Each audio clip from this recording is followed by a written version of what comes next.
MicroBrewr Podcast, Session 24.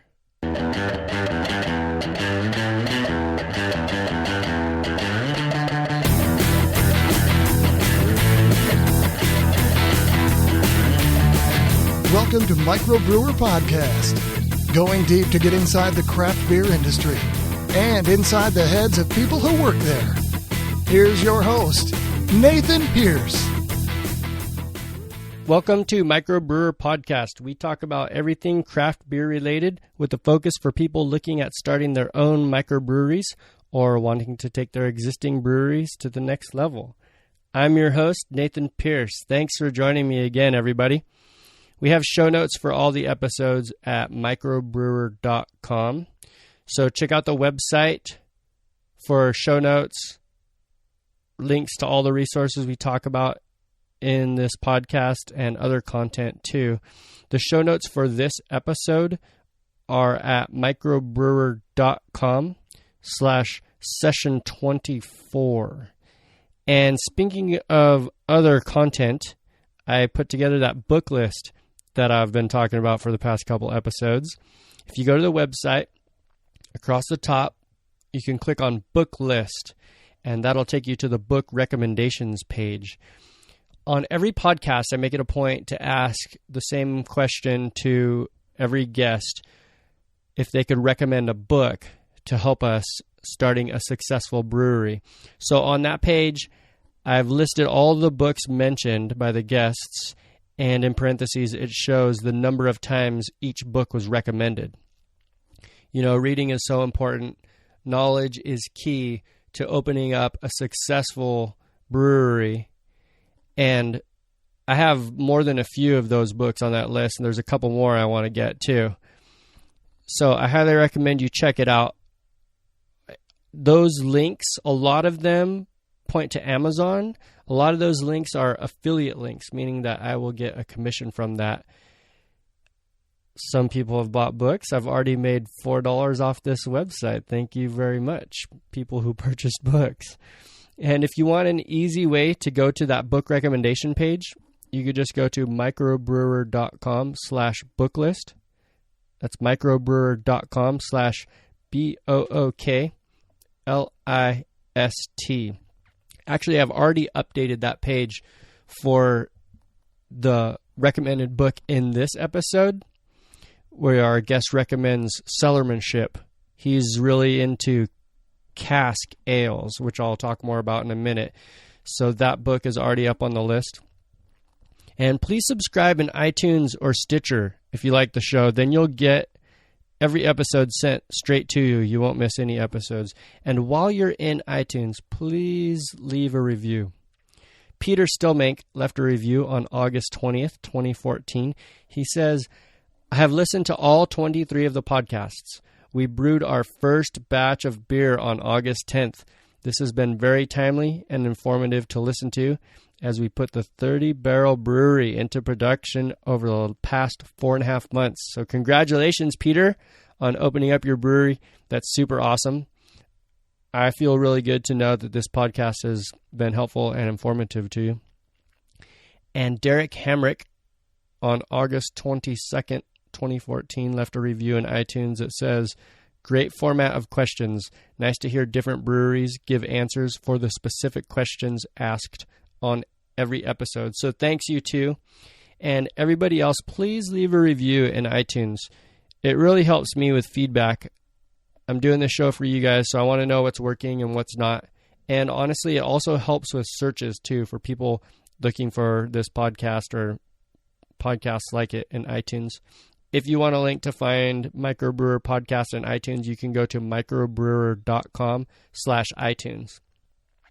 I've also received several comments on the website in the past week and emails and tweets, and I thank you guys, everybody, so much for that. I really, really appreciate it. I'm making it a point to try and reply to everyone. If I miss somebody, it's probably a mistake. Don't take it personal. I'm trying to reply to everybody. I really appreciate it. It helps me improve and make this show the best for everybody. I'm really excited because I just got back from a road trip. My girlfriend took me from where I live up on the central coast of California up through Oregon, Washington. We drove past Idaho into Montana. I tried a bunch of great beer along the way. We stopped at Opposition Brewing Company from episode 16. On episode 16, I had a great time talking with Nick about their little nano brewery there. And when we just rolled in, kind of last minute, he was getting ready to go out the door. So he let his partner, Dennis, give us a tour of their nano brewery. And they showed us the 7-barrel system that they're planning on putting into operation really soon. So, you know what? I left with my first growler. That's right. My first growler has an Opposition Brewing logo on it. And I was able to have that beer with my girlfriend's father and brother. So that was pretty cool. On the way back, we came back a similar route, and I wanted to check out Brewers Union, but it was a little bit out of our way. I had already recorded this interview. I'm recording this intro section after the fact. In this episode, I talk with Ted Sobel from Brewers Union Local 180 in Oak Ridge, Oregon. He quit his high-paying job as a software engineer, and then he went walking through a couple walking trips around England before he opened up a traditional English public house in 2006. So he tells us that whole story. He tells us about working 80-hour weeks, and he's finally gotten it down to 50 or 60-hour work weeks. And he tells us of his vacation plans coming up pretty soon after their 6-year anniversary, as well as a whole bunch of great other insight and information. Here's the interview. Hi, Ted. I introduced you to the listeners. Let's take a few minutes and you can tell us more about you and your brewery. Well, I've been a home brewer since I was probably 20. I'm now 50. So a few years have passed through, but I was getting weary of my software engineering work. I'm a huge Anglophile. I like to spend time roaming around the UK, and I really fell in love with the pubs, and particularly the rural pubs, the community public houses, the cask condition ales, the British real ales. And so in 2004, I quit my high-paying software engineer job and kind of roamed around deciding what I wanted to do. And it was a walking trip in England, but one of many that where I call it my midlife crisis, where I snapped, and I decided that I really enjoyed the beers and I really enjoyed the whole nature of the English public house. And so that was in 2006. I decided to plunge in and befriended some landlady, in a pub and inn up in the Lake District of England, and spent several trips over there learning the trade because I wanted to do it authentically. And a couple of years passed. We've got some property and here in Oak Ridge, Oregon, and gutted what was a redneck tavern and turned it into an English public house, and opened in August 13th of 2008. And we're still here. That's kind of a nutshell. You're coming up pretty soon on your 6-year anniversary. How's that looking? It's looking pretty good. The numbers have increased. The first 3 years were rough, but the last couple of years, the numbers have been increasing year over year, and we're looking like we're going to have a really great summer, and hopefully if it gets snow, we'll have another great winter. Well, congratulations on your upcoming 6-year anniversary. Yeah, I don't know what we're going to do. We'll probably just drink a lot of beer. I don't have anything special planned. Did you have a big party for the 5-year anniversary? Not a real big party. We kind of did. I did a special beer last year. I did an oak-aged old ale and let it go for several months and wheeled a few of those out, and that was quite popular. But I'm not really much of a party organizer. I just like hanging around with the people, having a few pints. Well, this interview is recorded a few weeks ahead of time, so when it's published, it'll be in August, and it'll be a perfect anniversary celebration. I don't know. All right. So tell us more about the Brewers Union Local 180. What's behind the name, first of all? Yeah. I mean, there are days when I regret naming it that because it confuses people. They think we're a labor union. I just got an email a couple of days ago from somebody who was interested in beer unions and brewery unions, and I had to explain that the name kind of came out of when I first moved out here in Oak Ridge. I kind of met some homebrewer types, and then we would get together periodically and drink our each other's beers and things like that. And several years ago, probably like 10 years ago, we kind of had this idea, hey, maybe we could pool our stuff together and buy some things and share them and have kind of like a little brewers union, sort of more of like a people union than a labor union. And didn't really go anywhere until I decided to do this project. And one of the guys who was involved with it, that guy by the name of Ben, who helped out with the project, he's very active with the whole thing, came up with this Local 180 thing. Kind of comes out of the British-Irish sort of cultural idea of having your pub, your third place, is called your local. You've got your home, you've got your work, and you've got your local, your third place. And since that ties in with wanting to do an English-style public house, we stuck that in there. And then he said, well, why not make it the 180, because it's a change of direction. We're doing something very different. So that's the long and the short of it. It is kind of a ridiculous name. Around here, it's just called a pub. So kind of a shorter version. Yeah, the last brewery that I interviewed was Pecan Street Brewing in Johnson City, Texas, and their whole deal is about the third place also. Yeah, it's important. I keep telling people every small town should have a pub. I get asked a lot, why didn't you do this in Portland or Eugene? And I go, well, I live here. I got to have a local. I got to have a pub, and that's where everybody hangs out.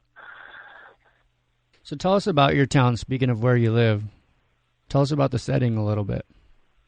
Oak Ridge, Oregon, it's about 40-45 minutes southeast of Eugene, Oregon, up in the Cascade Mountains. We're about 1,200 feet here, but it starts to climb as we head east.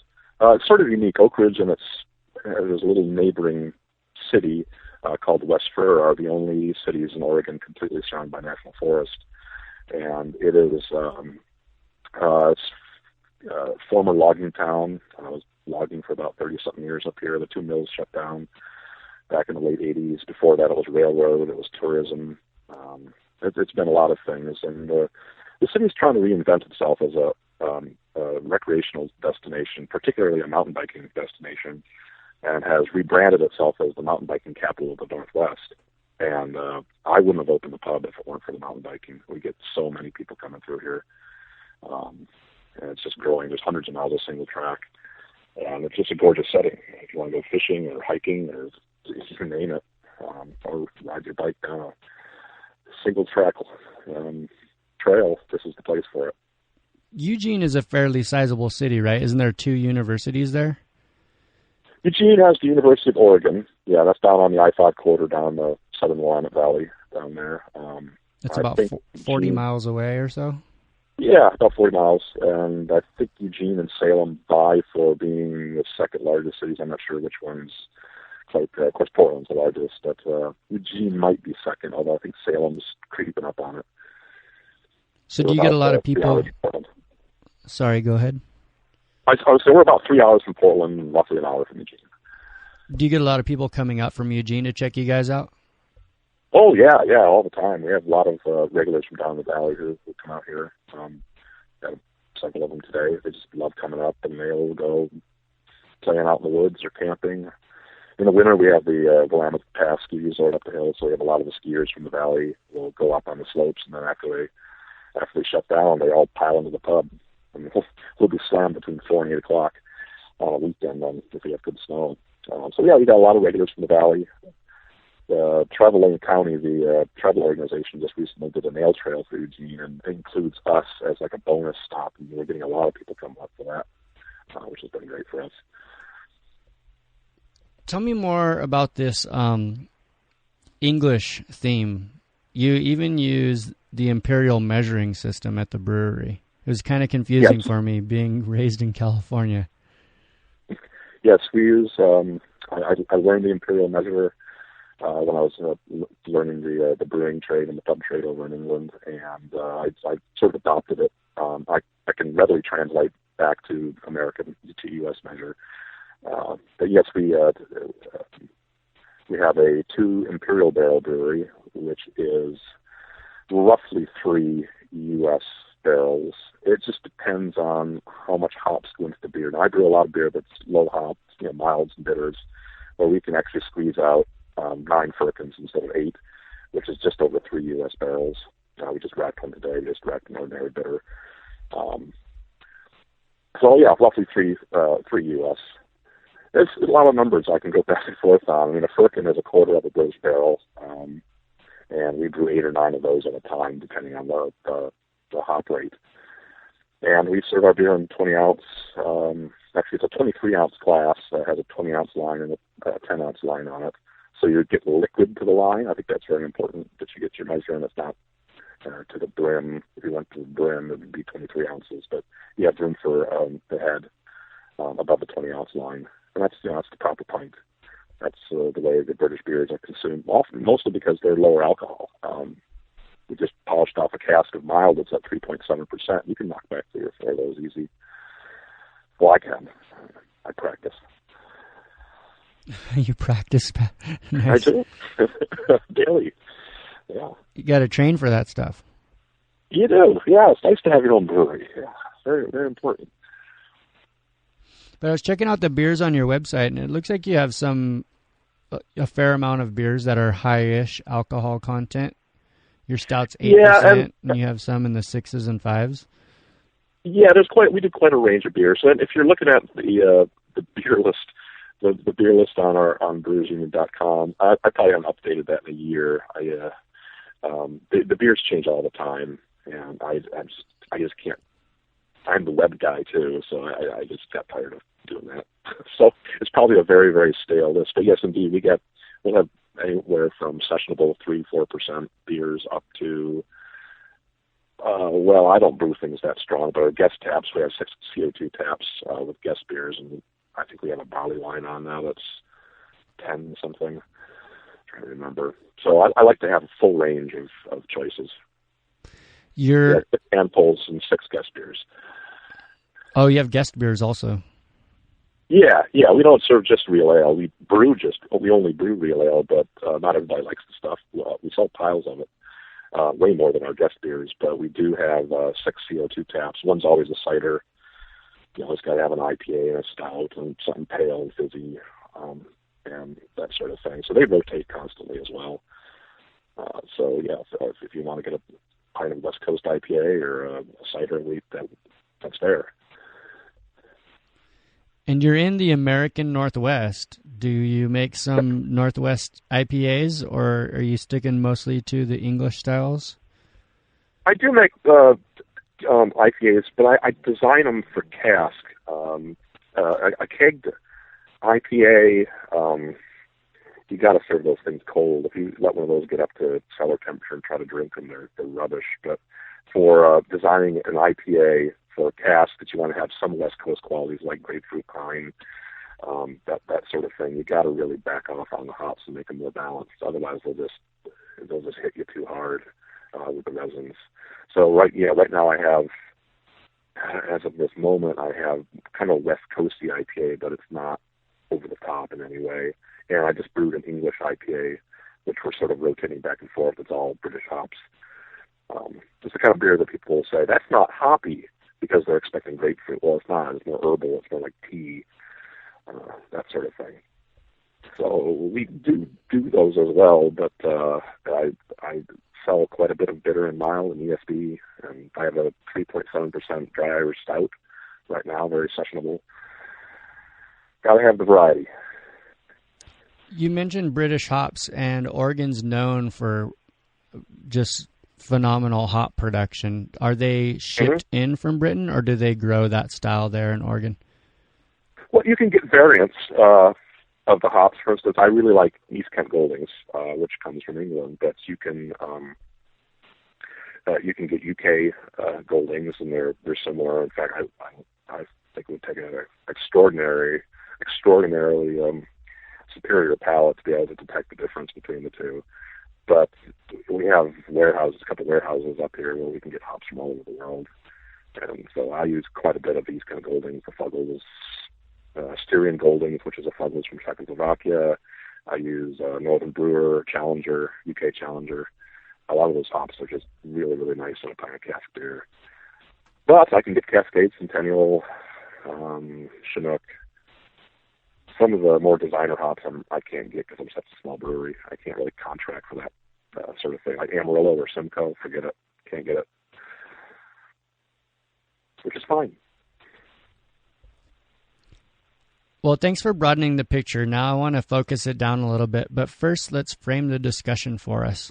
Tell me if Brewers Union has like a core values or core words, like operating principles that you work by.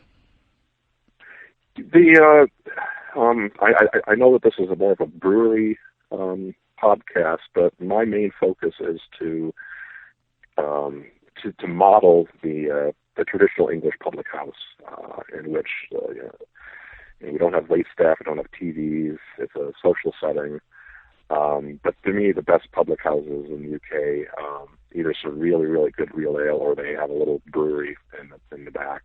And a very important goal for me, not only to model the public house, was to do authentic English ales, not just take some production beer and throw it in the Sankey and pull it through a hand pull. I wanted them to be recipes that were designed for being served at cellar temperature and through a hand pull. So those are the main things that I'm focused on, is to make that genuine.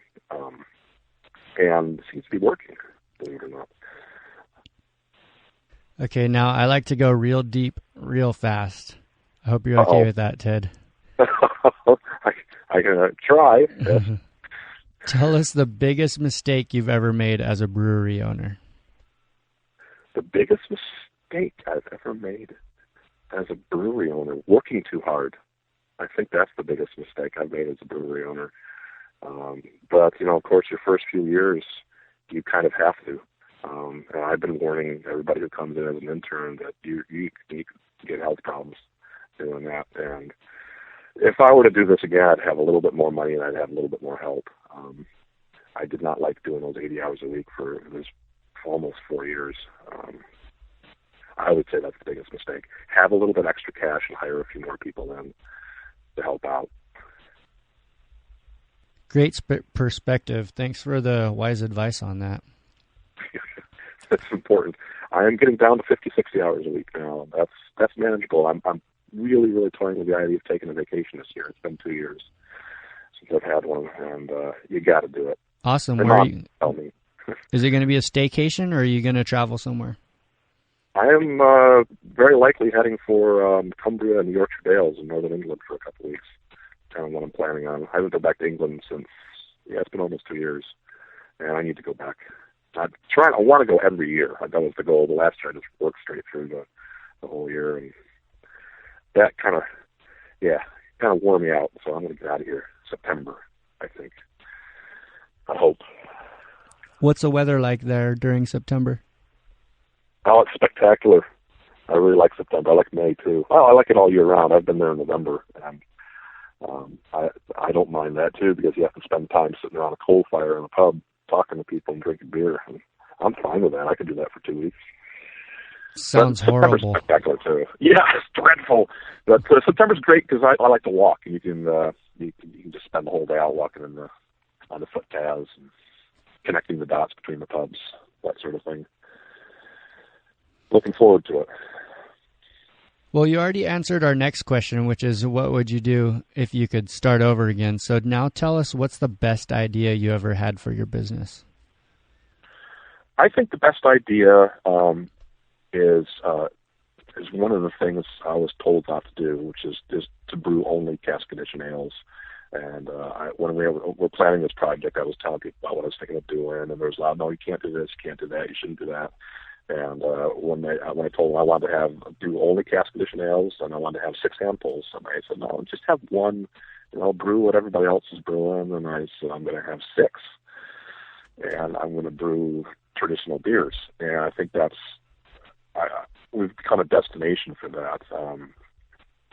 There are other places that are doing cask beer on a very limited basis, and I think if you go all out with it, you get a much, I don't know, I think you get better trade because people are coming there because you're an expert or seeming expert in that kind of beer, and they really appreciate the quality that goes into it. So that's it.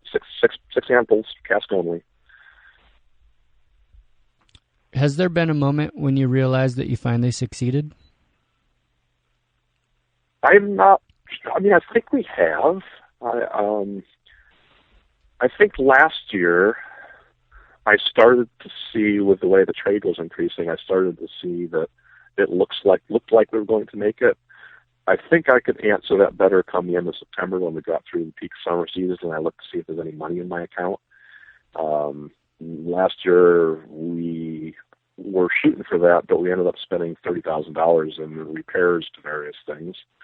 And I think the end of September comes and I have some money in the bank.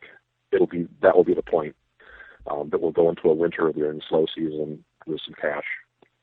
So maybe in 3 months, 2 months, we'll make it. Give me a call back and let me know. Yeah.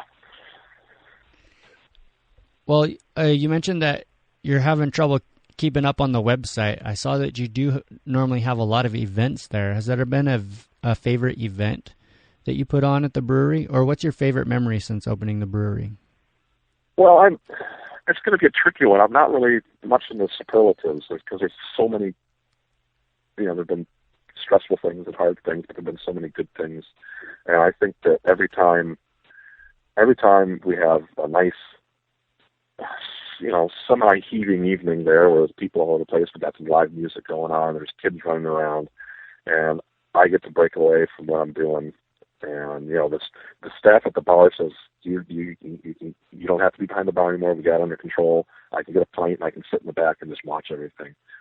That happens, and I think all of those combined are the best things that happen there. Not one particular event. We don't really do brewery events, brewery per se, but we do have a lot of musical events. We have the Keg and Cask Festival's coming up on Saturday, and the Ukulele Festival all on the same day, and that's going to be, I wouldn't say it's the greatest, but it's going to be a wild trip. It's going to be a lot of fun. Ukulele Festival. Before I lived in Monterey, I spent 3 years in Hawaii. Do you have a Hawaii contingent there?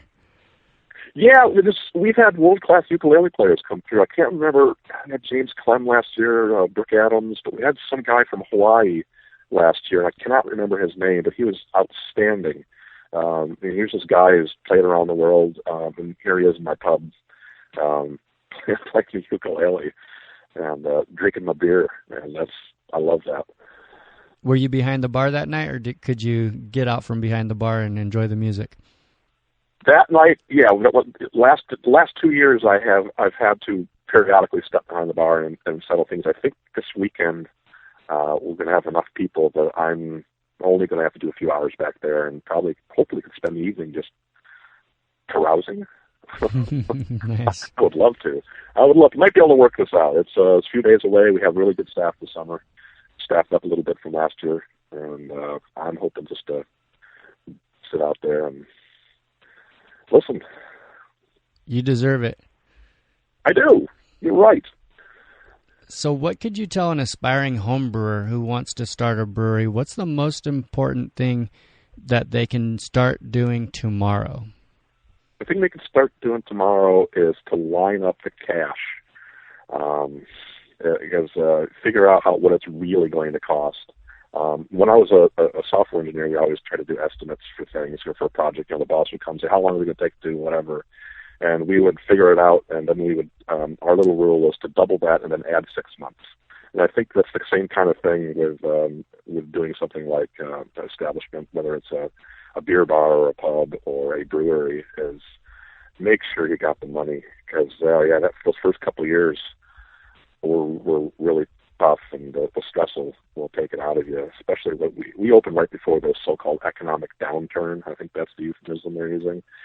And the economy just tanked, and we didn't have the cash flow, and so we had a lot of late bills going into the summer of the next year. And so that would be the thing. It's like, I want to do a brewery. Well, figure out how you're going to pay for it, and then double it and add 6 months.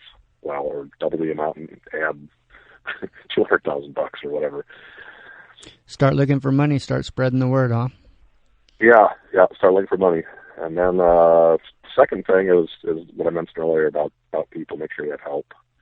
You have some good people to work with. Well, now we have a question from one of our listeners, and it is another superlative. Uh-oh. Hayden Little asks, what is the least favorite beer that you produce, and why do you keep producing it? I don't have one. I've made some beers that are okay, but since I can brew whatever I feel like, I don't have to brew A, B, C, D, and E, et cetera.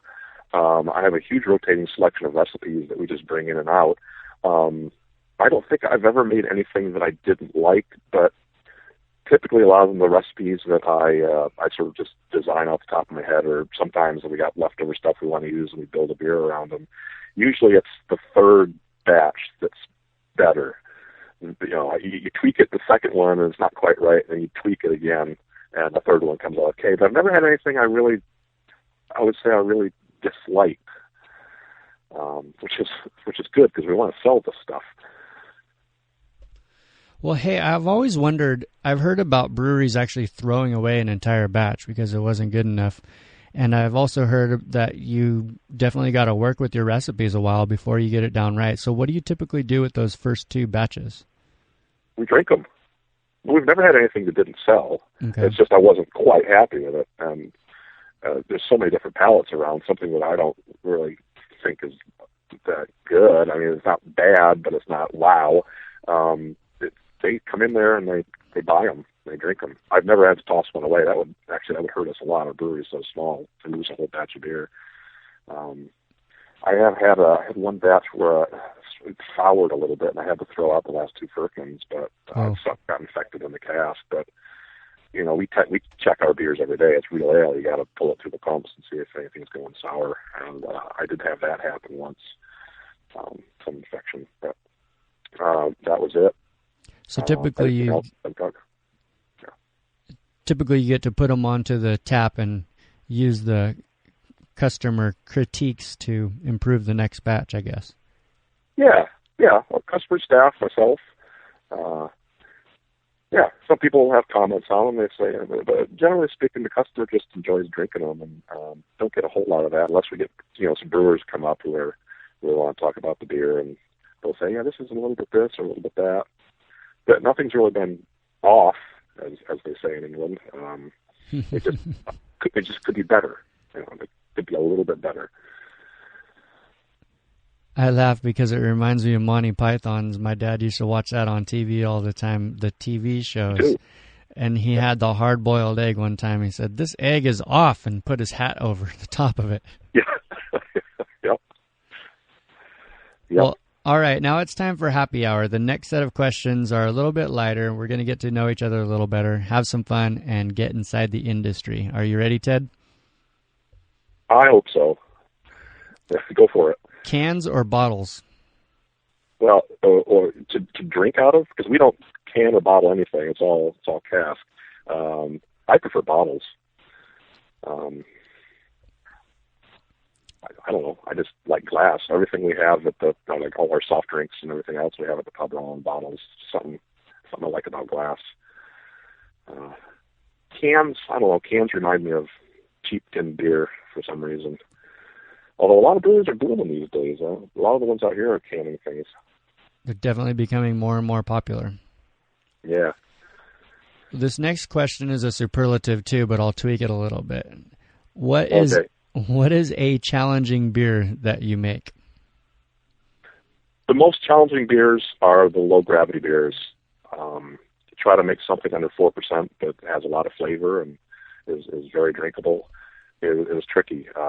I keep telling this to people and they make these crazy, the West Coast IPAs and strong ales and all these things. You can hide so much stuff in those beers, and chill them down to 38 degrees and load them up with hops, and you can hide things. But 3.7, the mild I just had on there, it's got 4 grains and no bittering hops and a little bit of finishing hops. Very delicate beer. We just sold the last of 9 firkins of that.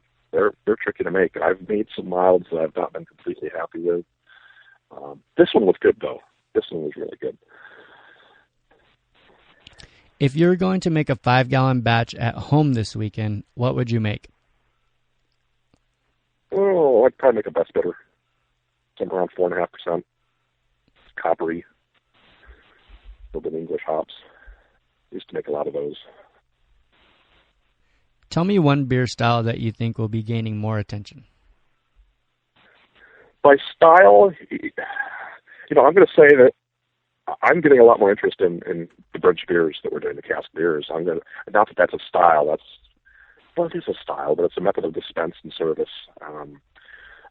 That's growing in popularity right now. I'm seeing a lot of that. I'm also saying it's not really a style, but I'm seeing a lot more sessionable beers coming out. U.S. definition of sessionable being 5.5 and under. British being 4.5 and under, but I'm seeing a lot more breweries that are coming out with these low alcohol beers that you can drink a lot of and still feel good about yourself in the morning. Can you suggest a book for our audience that will help them succeed in opening a brewery? I don't really have anything that I read. I have a couple books on beer and running a brewery, and I kind of glazed over when I got into them. So I don't really have anything about doing a brewery per se. For those who are interested in the real ale, the cask conditioned ales, I highly recommend CAMRA, the Campaign for Real Ales Guide to Cellarmanship. Can't remember the author's name on that, but that's available online, and highly recommend that if you're really interested in how to handle and serve and dispense and take care of cask conditioned beers. That's Cellarmanship by Patrick O'Neill. That's the one. Yes. That's the one. I looked that up on Amazon. I don't know my books that well. Well, that's a goodie. Okay, give us one last piece of advice for someone who just brewed the first batch at their new brewery, and then we'll close up the brew house for the night. Okay, so they just brewed their first batch, and they don't know what it tastes like. They haven't had it yet. It's just gone into the fermenter, right? Is that what you're saying? Or have they just put it on the bar? Well, I don't normally get that specific, but I like the details that you're bringing to this. You're livening it up a little bit. Oh, good. Okay. Well, they've just brewed their first beer. I think they should. Have a beer and just trust that everything's going to work well. I don't know what else to say there. You won't know until it gets down to terminal or near terminal gravity, and you can start drinking it. See what you got. Take notes and take time to relax once in a while, huh?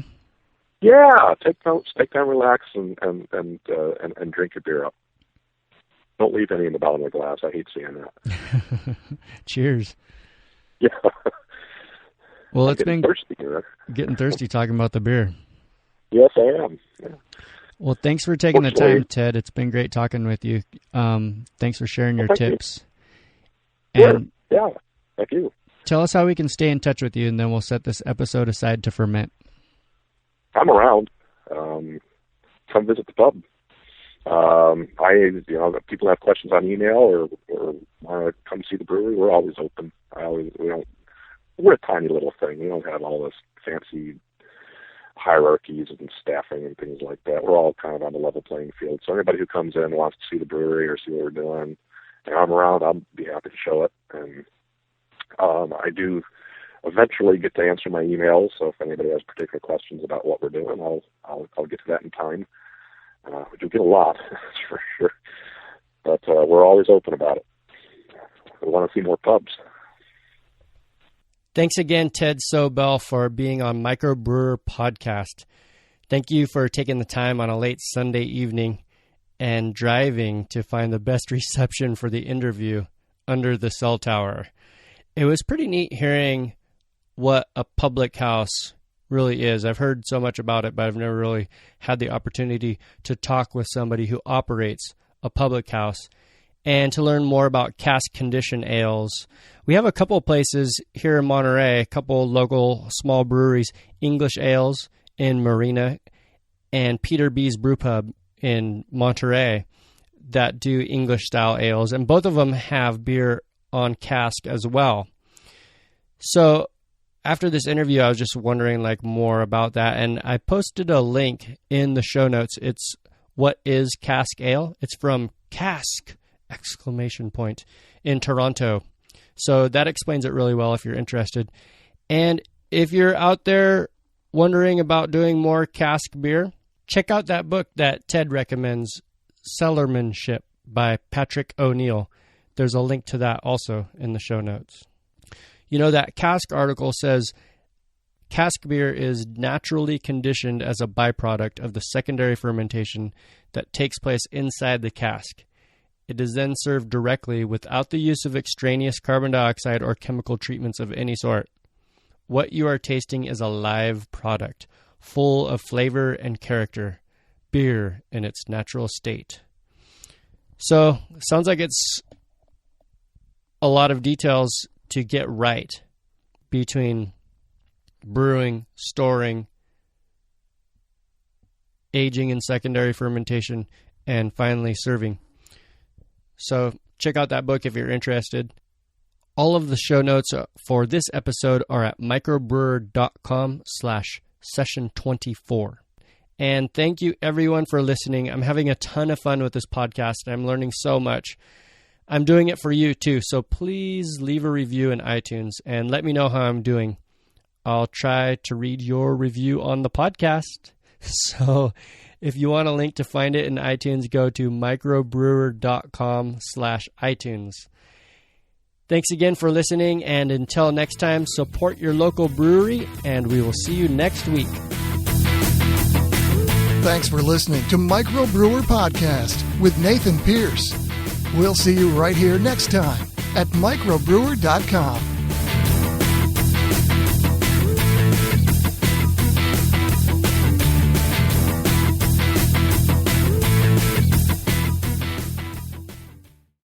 If you want more resources for starting a craft brewery, check out microbrewr.com, microbrewr.com. If you want to become a Cicerone certified beer server, check out beerexamschool.com for free study guide and flashcards for the certified beer server exam. beerexamschool.com.